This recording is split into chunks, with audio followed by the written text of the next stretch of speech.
All right, there we go. A little delayed there. Oh, sorry. That. Shalom, everyone. I always get confused because we just had Shabbat yesterday. Yeah. Shalom, everyone. I'm Brother Doug, as always. I got my mom, Sharon, Sister Sharon with me. We got Brother Yahusha Shalom. on the other screen here. So we're going to be doing a introductory, well, you could even say a welcome video, and we want to welcome all the new listeners and subscribers that Yahuwah has baruched us with in the past couple of years. This video is going to deal with, you could say, welcoming you, but also rules, guidelines, if you like that better, guidelines to the fellowship. So we're going to kind of, before that, though, I just want to say, let me get my trumpet here. I just wanted to say to all of our brothers and sisters out there, Shag Semak, Rosh Kadash, and that means joyful new moon day. So praise Yahuwah for that today. Praise Yahuwah. Today is the new moon for us, and those of us that believe in Yahuwah, believe in Yahusha, try our best to guard His Torah. We believe in celebrating the new moon day. So we are going to be going into, now that we have that said, we're going to be going into these guidelines for the fellowship. So first thing I want to bring up is we are a. Ooh, I'm okay. I'm all right. Yeah, I'm okay. All right. Yeah. Very soon this coffin is going to be over because I'm going to have enough weight off of me Yeah. where this coffin's going to come to an end. So let's see here on my bullet point list here. So we have oneness, I would say, is the number one bullet point here. So we are a oneness believing Abri fellowship, meaning we believe the Son, the Ben, Yahusha HaMashiach, Yahusha the Messiah, is the Father. He is not a separate being. He's not a separate entity. He is not another person in a Trinity. We do not believe in a Trinity. I just want to get that out of the way. We believe, as Colossians 2:8 teaches, I believe is the verse, he has the fullness. I'll even go to the verse to show you guys what I'm talking about. That he's fully Yahuwah, okay? So Colossians 2:8. Maybe not 2:8, my bad, 2:9. I'm sorry, guys. I apologize. For all the fullness of, and I think the Vulgate's actually the only one that uses like clean terminology here, surprisingly. No, that one doesn't do it either. Which one does it? I forget which one did it correctly. I think it was the Hebraic Roots Bible. Okay. Nah. Let's see here. One of them says supernatural. I'm just looking for the exact or supreme being I'm looking for. Let's see here. Might be the Lamsa. Oh, okay. I would say Trying to think which one. It's one of the older ones, does it? I'm just trying to remember. But anyway, Colossians 2:8 should say, or 2:9 should say, for in him dwells bodily all the fullness of the Almighty, or all the fullness of the supreme being. Is actually, when you look into the Greek, that's what it's supposed to mean. So meaning that the supreme mighty one, the king of Elohim, dwells in Yahusha bodily, meaning that he's fully Yahuwah. He's not lesser, he's not a lesser God, quote unquote. He is fully Yahuwah in human form. This is one of our creeds. This is what we believe. Now, as a guest, all we're asking you as a guest, as I'm reading through these belief systems, that you at least respect what is going to be taught, respect what we believe, and you can, as a guest, you can respectfully, stay quiet during the study when we're on the record, all that. Now, if you have issues about it, that you want to talk to us about, you want to hash things out about, that can only be done off the record. I want to make that very clear, off the record. Cannot do that when we're recording. No interrupting. If you're a guest also, There's no interrupting when reading. There, you will, whoever's reading, not just me. I don't want you to think this is like some cult or something, okay? Which some people recently have been, trolling on the comments saying that this is a cult. I don't want you guys to believe that. What I'm trying to say is anyone that's reading, it's just a respectful thing to do is to remain muted until the reading's done. Then if you have questions and we get off the record, you can ask, okay, I have a question about this because this seems what you said seems to sound off or whatever. Have it. I've had instances where a brother or sister is confused. They have a question. Fine. I would much rather you do that off the record. Okay. So that's the first main thing. So let's see what we got here. Okay. Number two is almost just as important. Almost just as important. For a lot of you who is probably pulling out of the church right now, I want you to understand this. This might sound harsh, but I want you to understand this. We do not believe the quote unquote Messiah or Christ of Christianity is Yahusha. I want to be very clear about that.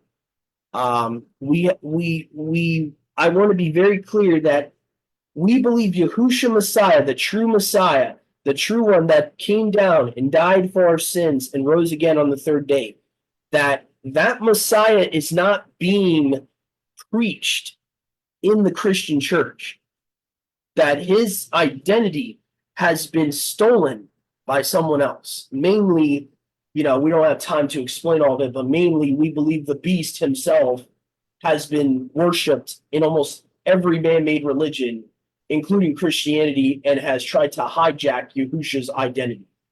So I don't want to take too much time to focus on that, but I'm just saying that's what we believe. We don't believe JC and Yahusha are the same person.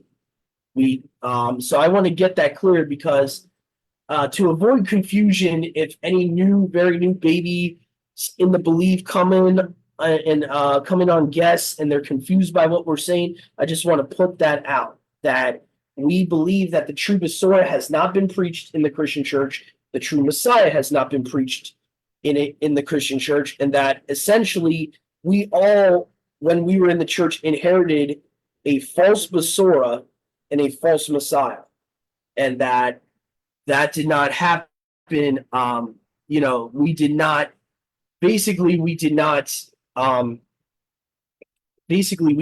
know the true Messiah until Yahuwah pulled us out of the church. And all of us, I think all three of us can agree that's the case. So that's another thing we believe in this fellowship. So if you can be respectful to what we believe and remain as a guest and listen in and ask questions off the record, you will. Another thing is that Brother Yahusha brought up to me. Guests cannot preach either on the record or off the record. What I mean by this, I mean that if you're a guest and you're just tuning in, like with Yahusha's ministry, I'll give you an allegory about the Basora accounts and all that, right? Yahusha had the 12 that was with him all the time, right? And then you had the multitude that would sometimes come and want to hear a message, want to hear from him once in a while, but they were not what's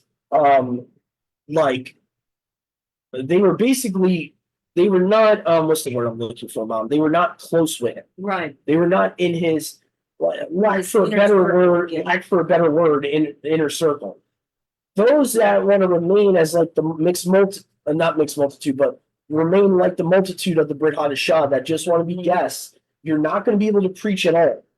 You can ask things, you can off the record, you can ask questions, you can have if you have concerns, you can ask us about what we said, this or that. Obviously you can speak, and generally speaking, we'll usually be personable and ask you how your week went, this or that. But when it comes to doctrine, that is where you cannot have part in preaching doctrine. mainly is what I want to say about that for guests. And if that's a hill you have to die on, then this might not be the fellowship for you. Because we have to have order in the fellowship. So, go ahead, Brother Yahusha. I saw your hand was up. So, just for those that would come in and ask questions, I think it would be good to have an idea of what we mean by that. So let me ask this. Like, okay, so say you are teaching that. Let's say you're teaching that you're bringing up stuff, right? That where you're showing that you believe that Yahusha is Yahuwah, right? Which obviously, I believe that as well. But just for argument's sake, let's say I ask the question, well, doesn't this verse say this? Now my intention is that I disagree with what you're teaching, but I'm bringing it in a question form. Is that going over the line, or you see what I'm saying?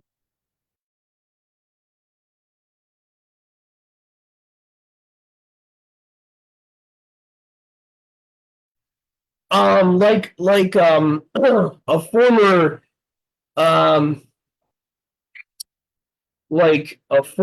um mentor of mine once said, since it's in the form of a question, there's no issue with that. It's in the form of a question, still a question. I'm glad you brought that up, bro, because I think there's a confusion with that. I think where people I think the intent too is where I could allow that, is obviously your intent is asking something. Now, if someone, I think where it gets into a muddy gray area is where someone poses a question like you, but in the intent of attacking or trying to catch someone slip up. Mm-hmm. I've seen that multiple times. And I've seen it where it seems like they're posing it as a question, but they're being combative. Challenge. Yeah. And that's where I would have to be like, hold on. Now we got to end the recording because now there's almost strife coming now. So, so I would say it depends on how the question is presented. Yeah. If it's really presented genuinely as a question versus someone's trying to test me, a guest is trying to test me and challenge my doctrine, Mm-hmm. and make me, kind of like how the Pharisees did to Yahusha. Yeah. And like they would say questions, but they would say it in like trying to get him to fall. And that would be the only time I would say a question is not valid is if it's posed in the way that it's combative. If it's combative to the point where you're trying to basically just catch the person tripping, and to misspeak or to say a mistake, and you're literally just interrupting to try to make them trip, I think that's a whole different context to what you're talking about. I would say generally speaking, yeah, it's okay to answer questions. The only thing I would say is if they could possibly wait until the reading's done, then ask that question, or even say they interrupt and say, I got a question after you read. I'd be like, okay, we're gonna pause the recording and we'll talk about it off the record. We'll take a break. I would much rather do that because when you get too many questions on the record in general, the audience that's watching is so confused. They're like, this topic, that topic, this, that. Mm-hmm. And sometimes it's so overwhelming. People have even told me this. I'm not making this stuff up. That it's been everywhere. Like there before we had this, what we have established now in this fellowship. Back a couple of years ago, people couldn't even follow the videos we did. So I'm not saying this without precedence. Yeah. Like I'm saying this based on the experience, and I think it's much more orderly if someone can just hold their peace and wait until the reading's done and say, hey, Doug, can we go off the record for a couple of minutes? I don't mind if you even say that. You can request that. That's completely fine. Say, hey, Doug, I think we need to go off the record because I got a couple of questions. Completely fine with that. Anyone out there that's a guest could do that. I don't want to take too many questions during the study because then it doesn't even have to be intentional. It will go into all these rabbit trails to where it's like a new person that's just viewing the video from where their whatever device they're using. It's like, okay, what the heck? Okay, they had 5 different topics in one video. So that's the only thing. And I mean, it's different. Obviously, members can ask me questions and interrupt. That's a whole different story. But there's a distinction between members and guests.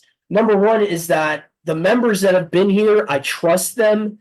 I trust that they're not going to be combative, number one. Number two, I trust that their questions are on topic.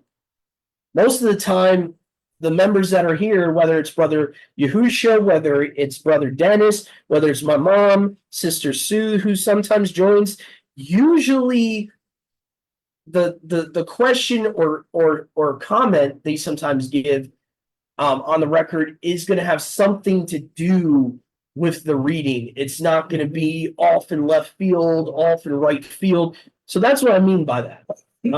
If it's especially if it's something completely off topic, please save it for when we're not on the record. That would be my request. So other than that, I think that establishes that. Now, the next belief system I want to talk about that I think is a big deal is the women in leadership. And I wanted to explain this a little bit. What do I mean by this? Do I mean that women can't be in leadership at all? Well, what I'll say is if a woman is leading other women, I have no problem with that. Scripture has no problem with that. If a woman is teaching children, no problem with that. Where Paul and the message of the Tanakh and Brit Hadashah as a whole have a problem is when you have women pastors and women shepherds that are leading the whole flock. That is not a biblical concept. So now, and there's going to be times that we run into this topic, and on the record, I'm going to be very harsh towards women leading men. Now, if a guest cannot handle that, like I've said before, if this is a topic that you cannot agree to disagree with, and you're going to have problems with interrupting me on the record, this is probably not the place for you, with all due respect. Go ahead, brother. I don't know if you were trying to raise your hand or... Okay. Oh, no, I was just going to say there's the door. Yeah. Yeah. So, I mean, and like I said, guys, I'm trying to be as nice as I can within what we see in Scripture of what we're supposed to do, how we're supposed to run the assembly.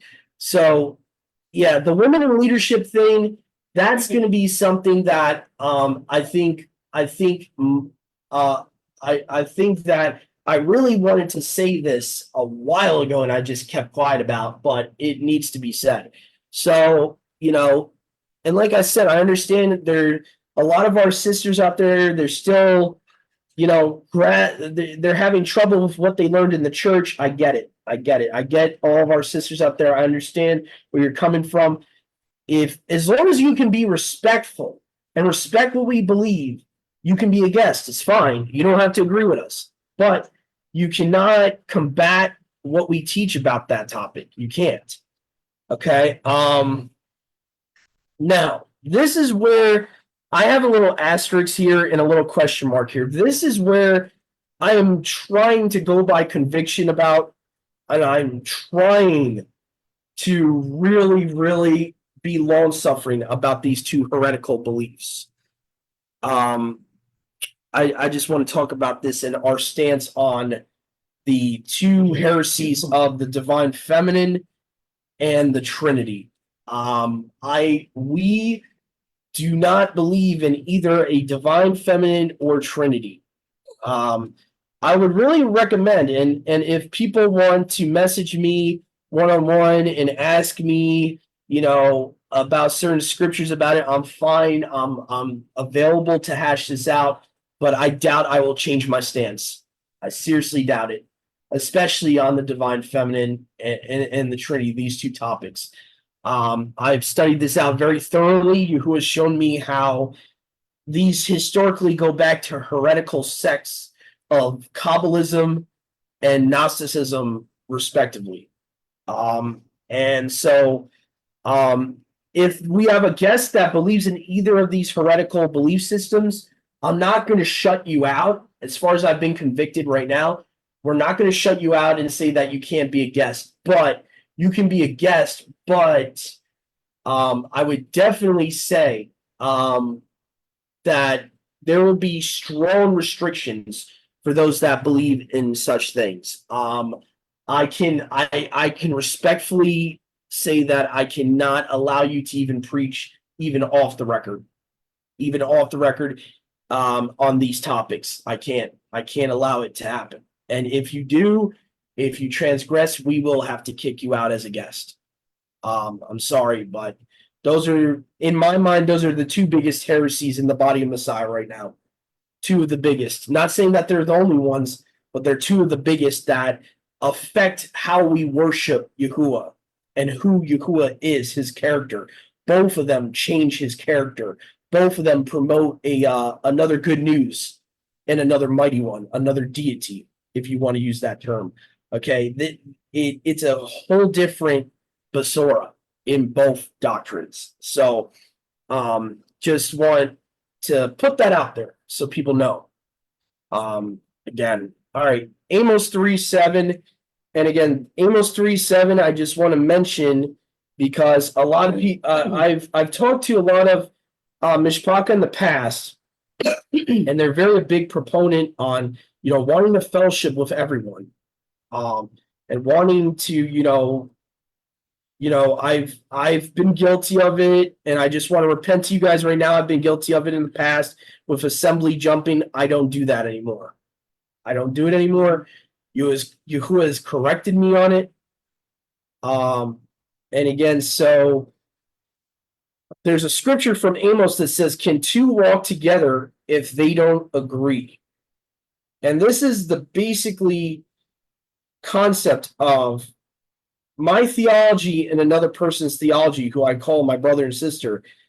As far as core theology, have to agree for me to consider someone a brother or sister. It has to be, like, I'm talking about the big important things have to be agreed on. Now, do we have to agree on everything? No, but we have to agree about the virgin birth. We have to agree about who Yahusha is. We have to agree about really important things about the creation.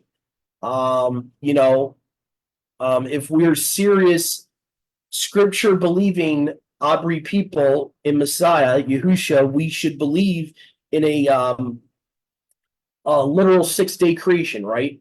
I think all of us should believe that. I can use a lot of things here to give you examples of. And not to say that I'm just gonna, cast a brother or sister away that's struggling with these things.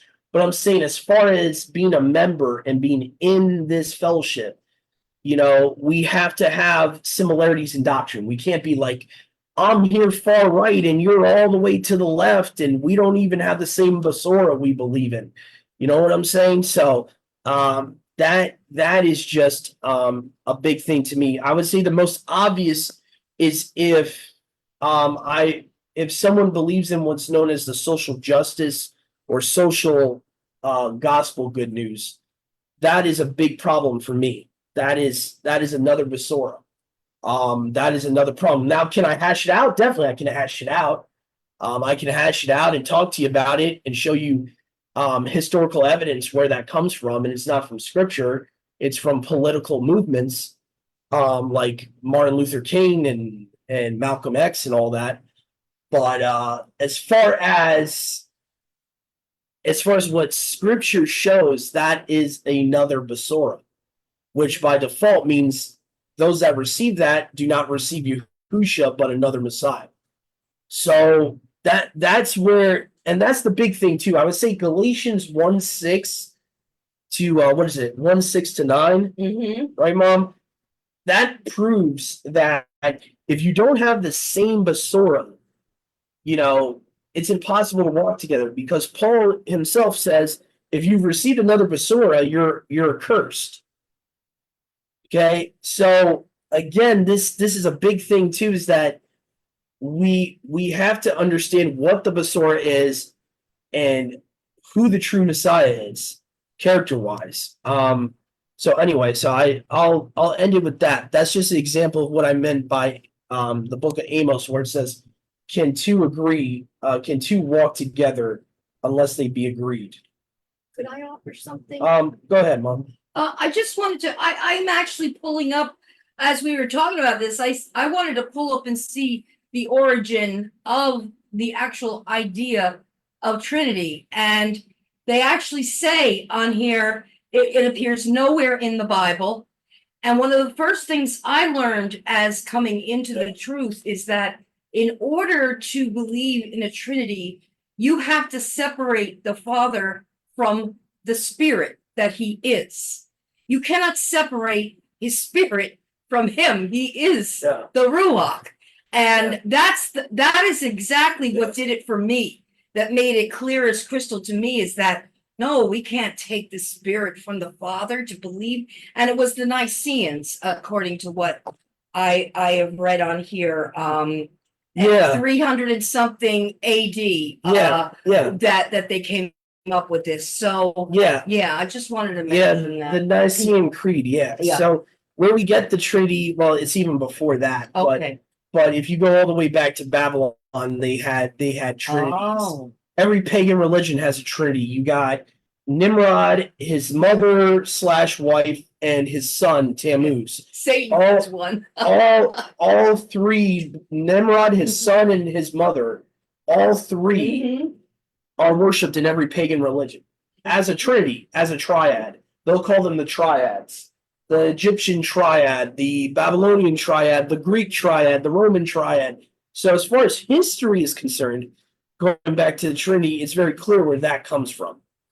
The only verses that are given to support the Trinity, if you look it up for yourself, the Latin Vulgate changed certain verses to promote the Trinity in the New Testament. And if you guys want, you can message me directly, and I'll give you proof of that. You guys want, you can contact me. I'll give you proof of that. Certain translations even give you the whole commentary about that, about how it got into the text in First John 5. Go ahead, brother Yahusha. And not just the text itself, but even historical writings of the first, second, and third century have been altered to where um, we can look at original versions of them and show that they promote a oneness theology, and then we can look at versions of them that have been altered, and we can look at the dating of both, see the ones that are the oneness version predating the ones that have been altered to promote a Trinitarian theology. So that's been going on for a while. Yeah, yeah, and that's what causes the confusion too, because now people are taking some people out there are accusing those that believe like us of modalism. If you look up at modalism, we're not modalists. We don't believe there's three persons that are one God. That's still a trinity. If you actually look at what a modalist believes, they believe it's one God, but they still say it's three distinct persons. So it's really a Protestant version of the Trinity, from my understanding. Go ahead, bro. I thought a modalist was one person that came in three different in different modes. Let me see here. I'm gonna look this up real quick so that we don't so that I don't misinform people. Let me see here. Modelism, Sorry. because I saw it on Wikipedia just a week or two ago. They give the whole thing. So modelism, Christianity. Now, from what I remember of this, the only difference is they believe it's one God. That's the only real difference. They don't believe, as far as I remember. Let's see here. So now this is from a Christian ministry, so I'm not trying to spin this here. This is from what a Christian ministry is even saying.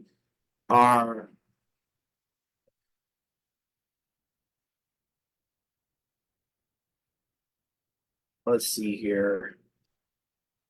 I'm looking at elijahneer.com. Let's see, theology. Okay. What is okay? So modalism Christianity is a view that rejects the Trinitarian belief that Elohim exists as three distinct persons: the Father, the Son, and the Spirit. According to modalism, Elohim is one person who can switch. Oh, okay. So one person who switches between three manifestations, and there are no personal distinctions within the God head. Okay. So, yeah, I would still say that doesn't describe us. Mainly me. I would say what I believe is not described by modalism. Modalism is you're still creating a third different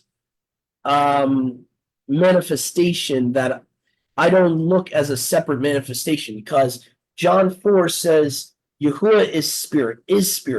So he's not masking himself as a different manifestation when he comes as a spirit. He is a spirit. So I would say that's where the distinction, what I believe, is different from modalists.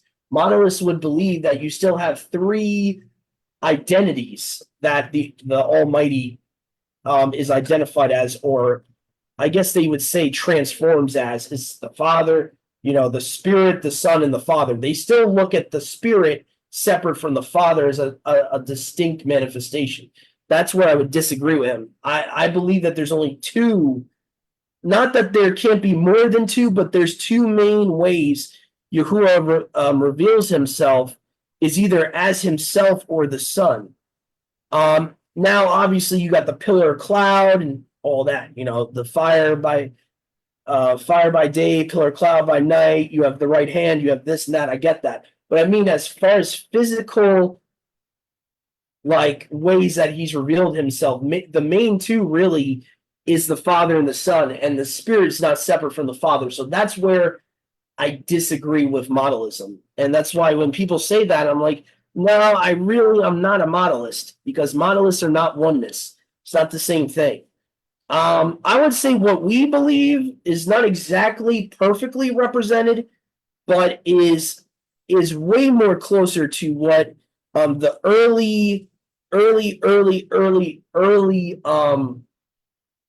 scribes from there was something called the many powered in heaven, or two powers in heaven, that these targums promoted, and that the rabbis of the first century to second century, or even prior before that, supposedly this went from the Second Temple time period of 600 BC all the way to the second century AD. They believed in something called the many powered, or two powers in heaven. I believe that is a lot closer to what we believe in the oneness, in my personal opinion. I could be wrong, but that sounds a lot more similar. They believe that there was a Yahuwah in heaven that was always on his throne in heaven, and then you had a version of Yahuwah that came to earth simultaneously. So you had Yahuwah in heaven, Yahuwah on earth at the same time. That's what the two powers concept was in very early rabbinic Judaism. By the way, they rejected it after Yahusha came, not right after, but after Yahusha came to claiming to be the Word, the Debar Yahuwah. The rabbis eventually, they rejected it as heresy because of that, because he claimed to be who he claimed to be. So that was later on in the second century. And you guys could look it up for yourself. I can give you some links for yourself to research that belief system. But a modern day rabbi wrote a whole paper about it, how they used to believe in a oneness concept, that way back in the what did it be called, intertestamental period, right? I think so. The intertestamental period, that's what they believed. So that, unfortunately, the devil saw that and he's like, okay, I'm going to twist this. I already have this Trinity thing that's similar. I'm gonna try to make people think that the many powered or whatever is the Trinity. And there's many people that are confused today thinking it's the same thing, when it's definitely not. So anyway, so even those rabbis, if they were alive today, would say the Spirit is not a separate entity or manifestation. So that's basically history we were never taught in the church. We were not taught about what the first century really believed in respect to Yahuwah and Debar Yahuwah, the word Yahuwah, and that it was the same exact person. And it was not the word was not considered like a separate entity as the spirit and all that. So anyway, but not to confuse everyone, but I'm just saying I think that belief system more aligns with what we believe here in our fellowship rather than the Trinity or modalism, which modalism, you still have the spirit as a third separate manifestation from the Father. So it's weird because then how many spirits are there? To me, it just modalism doesn't make sense to me. But anyway, you know, so let me see here. Oh, also, next bullet point we have here. I wanted to talk about the another belief system we have that I know a lot of people out there, a lot of camps out there, a lot of mishpach out there are kind of flirting with Judaism and flirting with the state of Israel concept. I just want to make it very crystal clear to those that might want to be guests. We are not pro state of Israel. We are not pro Judaism. We are not pro rabbinicalism to any extent. So I just want to make that clear, just in case people have been already in that environment. We are not going to be pro Messianic Judaism. We're actually anti that. We are against traditions of men being put forth as law. Okay, that's what rabbinicalism is. Rabbinicalism would be like this. Someone saying to me, Doug, we should really be keeping Hanukkah. I know the Father didn't command it, and he never said to keep these other feasts like Hanukkah and Purim in Leviticus 23, but I think we have to keep them. That of itself is rabbinicalism. That of itself. So just to explain what I mean by that, being rabbinical means you're adding to the Torah. You are adding these extra guardrails that the rabbis would add, and all that. And they thought they were doing a good thing, but it eventually turned into they were substituting the Torah for their laws of man, is eventually what happened. So, but we are and just to explain why we're not, in a nutshell, why we are not pro state of Israel, according to many researchers out there, if you guys want, I'm pretty sure me and Brother Yahusha could give you links to this. There is zero evidence that the people over there are Yahuwah's people. Now, supposedly there could be some there that are from Judah. There might be some that are from the lineage of Judah, whatever. But the majority of them, it's a shame I don't have the study in front of me. A Harvard study proved that almost 90% of the people over there are Gentile lineage. Now, does that mean that they're not partly Israelite down the road somewhere in their genealogy? Maybe. But all I know is it's been proven scientifically, genetically, that the people over there are from the Khazars. They're Ashkenazi from Ashkenaz. They are from Japheth mainly. They're mainly from Japheth. They basically, if you do your own research about 1948 and about, I think his name is Meyer Amschel Bauer, I think his name is. He was a Zionist. He wanted to create a state of Israel because he thought there would be no peace for the Ashkenazi people if there wasn't a state of Israel. So they used World War II to get a state of Israel. They used the murdering of their own Ashkenazi people, by the way, to get that state. Okay, I am not pro state of Israel. None of us are. We are very zealous for who we believe. Even ethnically, who Yahuwah's true original people were. And so I just want to put that out there that if that's going to be, a done deal for someone, I just want to let you guys know, if you're being a guest, that's something we might talk about from time to time. So I don't want people getting offended and caught by surprise. So go ahead, brother Yusha. I don't know if you had your hand up or okay. So I just want to explain that. If you can respect that, cool, you can be a guest. That's all I expect is you guys to respect what we believe. Okay. So, and again, off the record, you could disagree. You can say, I disagree. And I'm like, okay, we can agree or disagree. Not a big deal. But you just can't on the record, if we're talking about something like that and say, oh, well, that's wrong. As a guest, you don't have that right to do that. Okay. So I just want to make that clear. Okay. So we talked about anti-rabbinical or anti-Judaism. Okay. Oh, and going back to the anti-Judaism thing, we are anti-Talmud. We are anti-Mishnah. You're not going to hear us teach on the Mishnah. You're not going to hear us teach on the Talmud. The only time I think we ever referenced Jewish traditions like that was in a historical way. And I don't think I've ever referenced the Talmud as in teaching from. I don't think I've ever done that. Maybe I had by mistake, but as far as we believe right now, we are not going to be using those materials. Go ahead, brother Yahusha. So can you explain why we don't hash out doctrine on the record? Can I explain what? Can you explain why we don't hash out doctrine on the record? Why? Yeah, got you. I'm sorry, my stupid fan was on.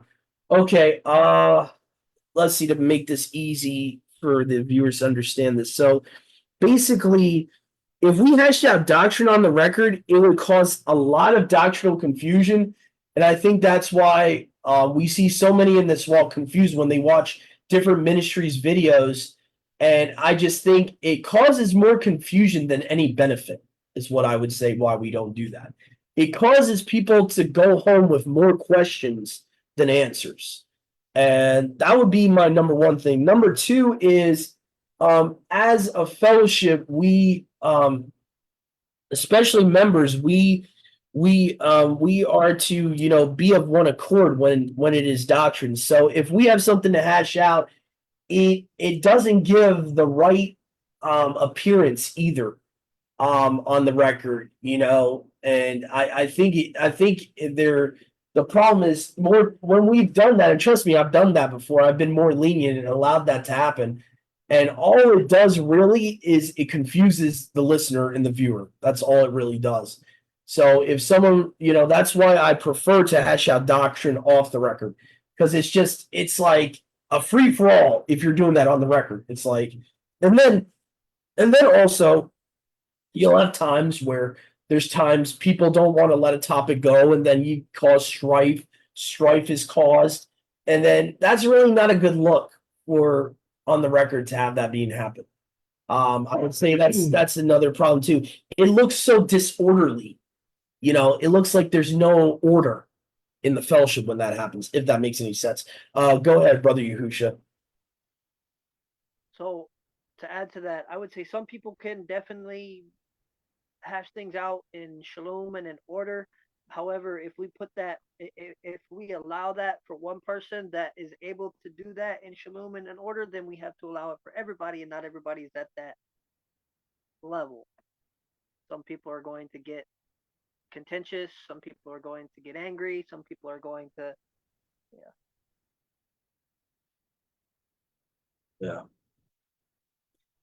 Yeah, it's true. Because let's just say we go back to some of the topics we talked about earlier, right? I know for a fact there's been times sisters and I cannot agree on the women in leadership thing. That's a topic that would cause strife. I'm going to tell you right now. You might not think it causes strife. Yeah. Trust me.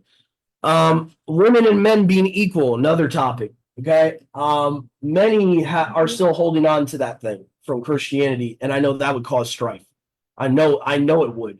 Even if I worded it the nicest way I could, it's going to cause strife because there's still that feminist spirit in the mishpachah. So, there's certain topics I don't even bring up usually on the record because of the past. But if it ever gets brought up, and you as a guest, if you feel like something's rising up in you, my suggestion is to calm down, just request that I take a break from the recording, talk about it off the record. Because, and I'll tell you another reason too. I don't think me and Brother Yahusha brought this up yet, but I'm responsible for doctrine that's coming off on the record. I'm responsible for that. So let's just say someone thinks they're right and they're correcting me, but they just don't understand the topic yet. I can't allow false doctrine to be taught on the record. I have a responsibility. It's a ministry. This is a ministry, guys. And I want to say this to some of our brothers out there because I've said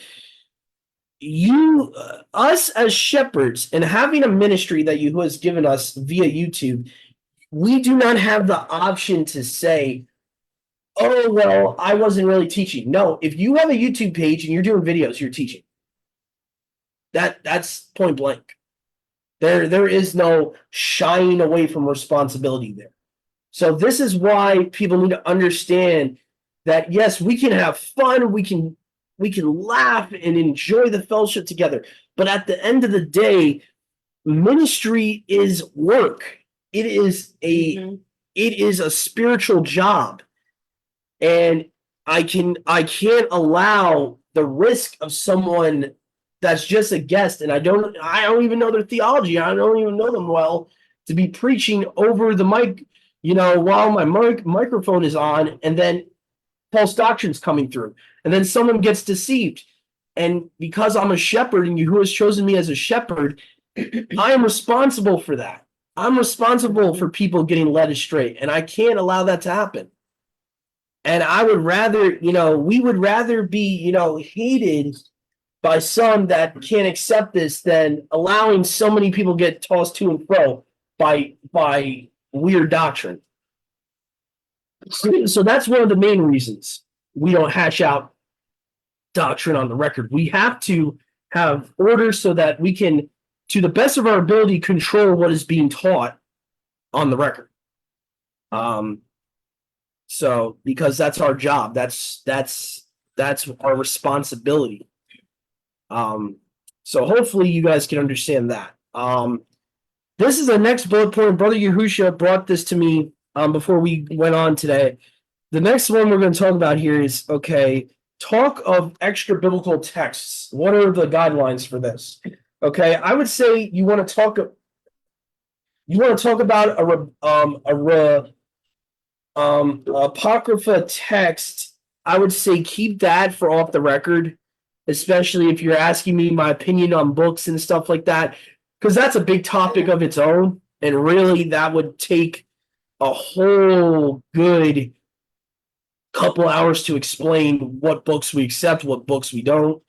I would actually recommend even the person that wants to know my opinion of that you would directly message me if you're a guy, message my mother if you're a girl, and a sister, or a brother. So to ask us questions like that, because that type of topic can take up a lot of time. Number one. Number two, I don't want people getting confused when we're on the record like that. So either off the record, ask us, while you're on off the record, or, private message us and say, what books do you guys accept if you're curious about that. Now, if you do have the time, and you just kind of want understanding of what we do accept and don't accept, and you have the time to watch videos, we do have a playlist. We have a playlist about all the books we consider to be heretical.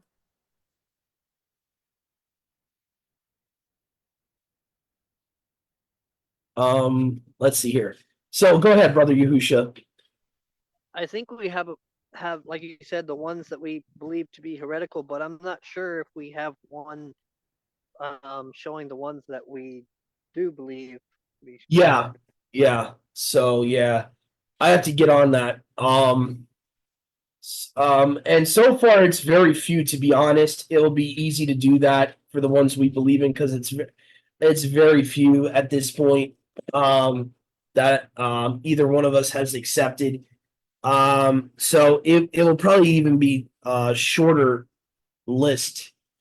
But yeah, so we might have to get that going. So I would say because we don't have both playlists up yet, I would say it's just better to private message us. Just private message us. Just ask us privately.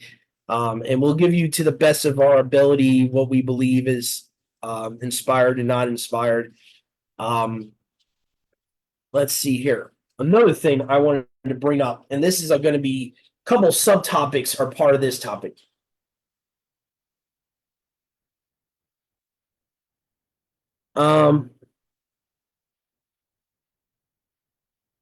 So it says we are pro Septuagint and pro Aramaic Peshitta New Testament. So what is that? This is where I would really recommend if you guys can do it to watch a video. It's very, very quick. It's one video. What is the Septuagint, Samaritan Torah, Aramaic New Testament, and the Targums? I really recommend you watch that video I did. It's like it's basically a crash course for for people that don't know about these different manuscripts. The Septuagint, we are pro Septuagint because it was the Tanakh of the apostles. It was Yahusha's Tanakh that he even used while he was on earth.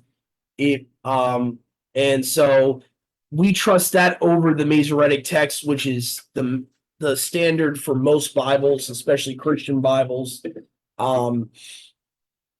So we are pro Septuagint and we are pro Aramaic New Testament.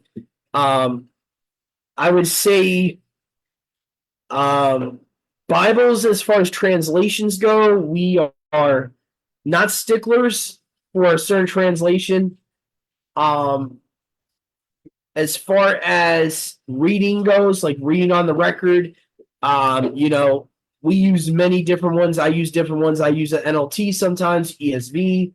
Obviously, I use the Septuagint mainly for my Tanakh, but as far as New Testament goes, Aramaic is definitely my primary source, but I have no problem reading the ESV, NLT. Sometimes my mom will read from the NIV when we're doing our Sabbath studies. So I just want to put it out there. We are not KJV only. We are not Restored Name Bibles only, scriptures only. So just want to put that out there because I know there's those out there that really just want to read one scripture or one translation. Now, as far as being guests or members, you could read just one Bible that you like to trust in. I'm not going to care. But if you are a member, then you will have to respect the fact. I would say both being a member or a guest, you would have to respect the fact that we are not going to use one main Bible.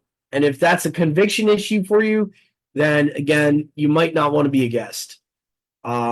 Because we are going to have stuff on the shared screen where some of these translations are not going to have YHWH in it. They're not going to have Elohim or Elohim in it. So as long as you can respect that and understand where we're coming from and respect our own conviction on that, you'll be fine as a guest or a member. But just letting you know about that.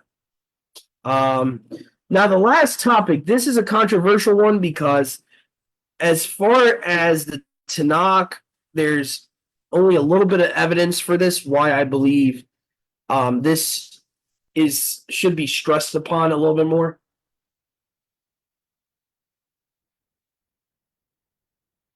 Women wearing veils. So women wearing veils or head coverings. So we're going to talk about this real quick because most people will say, okay, but Paul's the only one that speaks of this, and Paul's the only one that talks about that this is something just by, naturally that women should be doing. I want to go to the Tanakh here and show you guys there is evidence culturally that Hebrew women would have been wearing veils and would have been wearing head coverings. So I want to go to that. And we might even go to Masha to show how the evidence for what Paul says about men not wearing veils when they go to pray and prophesy. Okay. So Numbers 5:18, this is the chapter of the bitter waters. It says here, and the priest shall cause the woman to stand before Yahuwah and shall uncover the head of the woman and shall put into the hands the sacrifice of memorial, sacrifice of zealousness, and in the hand of the priest shall be the water of this conviction that brings the curse. Why is this important? Because the woman's being brought into Yahuwah's presence in the tabernacle. Very similar to praying or prophesying. And they are, the priest is being commanded to tell the woman to remove her veil off her face. So this is the same concept of what Paul is saying, that when women, when praying, oh, actually, I would have to, let me correct myself on that. So this would actually be the opposite. Okay.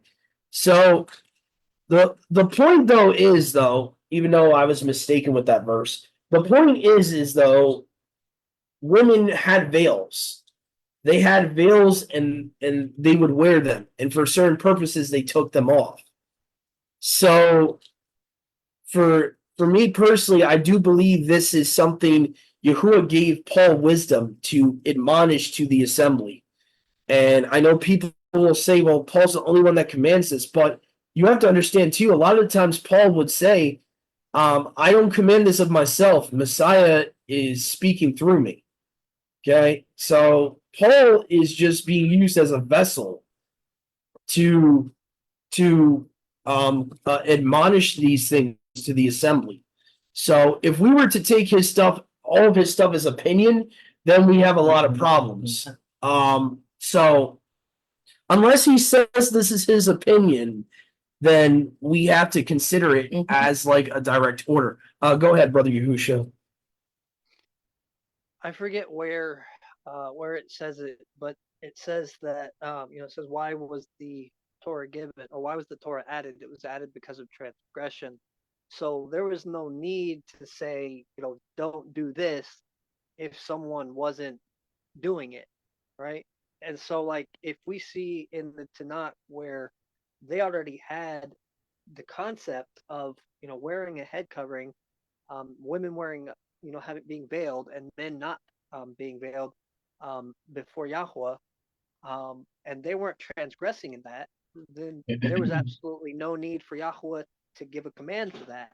But if you come across people that they don't have that concept, they don't understand that, and so now they are transgressing that, then now something has to be said. Very true. And this is the verse that we're talking about here, 1 Corinthians 11:6. For this is where people get the idea that, well, their covering is their hair. That's not what he's saying. I'm going to show you. So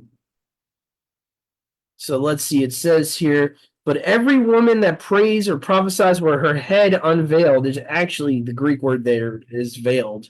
You should say unveiled. Dishonors her head. For that is even all one as if she were shaven. So Paul is making an allegory. He's not saying her hair is literally her covering. For if the woman be not veiled, let her also be shorn. But if it be a shame for a woman to be shorn or shaven, let her be covered. For a man indeed ought not to cover his head, for as much as he is the image and esteem of Yahuwah, but the woman is the esteem of man, and that goes back to the whole equality thing. If man is the esteem of Yahuwah and woman is the esteem of man, that's saying man is here and woman's below him. And you see this even with the household, Yahuwah's household, how he wants it. Yahusha is number one, man is under him, woman's under them, and then you have the children as the bottom. The children are under the women. And that's how Yahuwah's headship works. So now looking at this, so it says she for as much as she's for the man is not of the woman is of the man. Neither was the man created for woman, the woman was created for the man. For this cause ought the woman to have authority on her head because of the messengers. Again, So going back to Genesis 6, that's one of the reasons they veil themselves. They're veiling their beauty, okay, for protection. Why? Because Genesis 6 says messengers lusted after their beauty. So by veiling their face, they're veiling their beauty. That's why I also believe the Greek should be translated as, veiling her face rather than, how you see in Catholicism and Islam where they put it on top of their head. The point is to be veiling their beauty, to be veiling themselves. Neither is the man without the woman, but the woman without the man in Yahuwah. For as much as woman is of the man, even so is the man also by the woman, but all things of Yahuwah. Rightly rule in yourselves, it is comely that a woman pray unto Yahuwah uncovered. Do not even nature. So Paul's saying, listen, even nature, naturally, this makes sense. Does not even nature of itself teach you that if a man has long hair, it is a shame to him? Now, a lot of people misunderstand that verse. What it's talking about is a man that has long hair like a woman.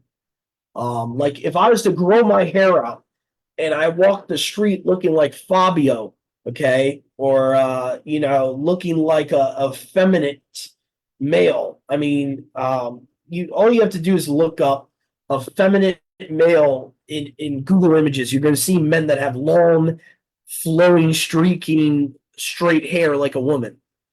That's what Paul is saying is it's unnatural for a man to look like that because now you're messing with the genders. Now you're making yourself look like a woman. Go ahead, bro. No, I'll save it for another time. I was going to talk about the historical context of Shaul, but it's another time. Okay. So then it says in the next verse, but if a woman has long hair, it is esteemed to her, for her hair is given to her. Now, this is where it's so dangerous the way these translations do that. They'll say for a covering. Now, that doesn't make sense because he's talking about she should be covered the whole time with a veil. Now, the ISR at least says, and if a woman has long hair, it is esteemed to her because the long hair has been given to her over against a veil. I do like how the ISR shows that you still have to have a veil over your face. So that's one thing about the ISR, the scriptures translation, is they are pro Torah. They're trying to make sure when they translate Paul's letters that they're not translating it with a bias of, Paul's doing away with something. Paul is not saying your hair is your covering. I know a lot of people take that verse to mean that way. What I believe it should be translated from the Greek, if you look into the Greek, it says, her hair has been given to her as or like a covering, meaning allegorically, he's using a metaphor. So he's saying her hair is like a covering. That's all he's trying to say. He's not saying that her hair is her covering, which many have taken to mean that, because that would negate the whole previous part of the chapter we just read. So anyway, I didn't want to waste too much time on that, but I just wanted to explain in essence the belief we have is that women should be veiled in their face when praying or prophesying, and men should not be veiled when praying or prophesying, meaning there should not be a veil over their face. Okay, that's what head covering was in their culture. It was literally like a woman as a bride on her wedding day, her face is veiled. So not that men can't be veiled at all, because for certain instances men did veil their faces. But that when they're praying or prophesying, they should not be veiled, and vice versa for women, they should be veiled. And for men, I think you can go back to Masha to show the proof in their culture about Masha was one of them that actually did this. One of the men that actually did this. So you have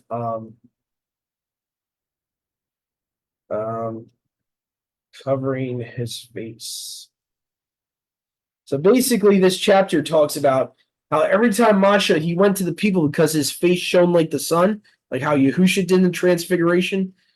Every time Masha would go to the people, he would put a veil on. But then when he spoke to Yahuwah, almost like a parallel to prayer, he would remove the veil. So this is in Exodus 34:35 that you can find this. So for the men, there is actual proof of this. And I would assume that there has to be proof for the women somewhere. We just don't have it on hand. So Exodus 34:35, it says, and the children of Yashua would see the face of Moshe, that the skin of Moshe's face shone. Moshe would put the veil on his face again until he went in to speak with him being Yahuwah. So when he went back to speak to Yahuwah, he would take the veil off his face, which is exactly what 1 Corinthians 11 is talking about. Us men, when we pray or prophesy, should not veil our face. So hopefully that makes some sense there. Why I believe this is strongly encouraged for women and men to do vice versa in the assembly. So if you want to be a member, I would strongly encourage any sister that wants to become a member to do this when we're praying in the fellowship.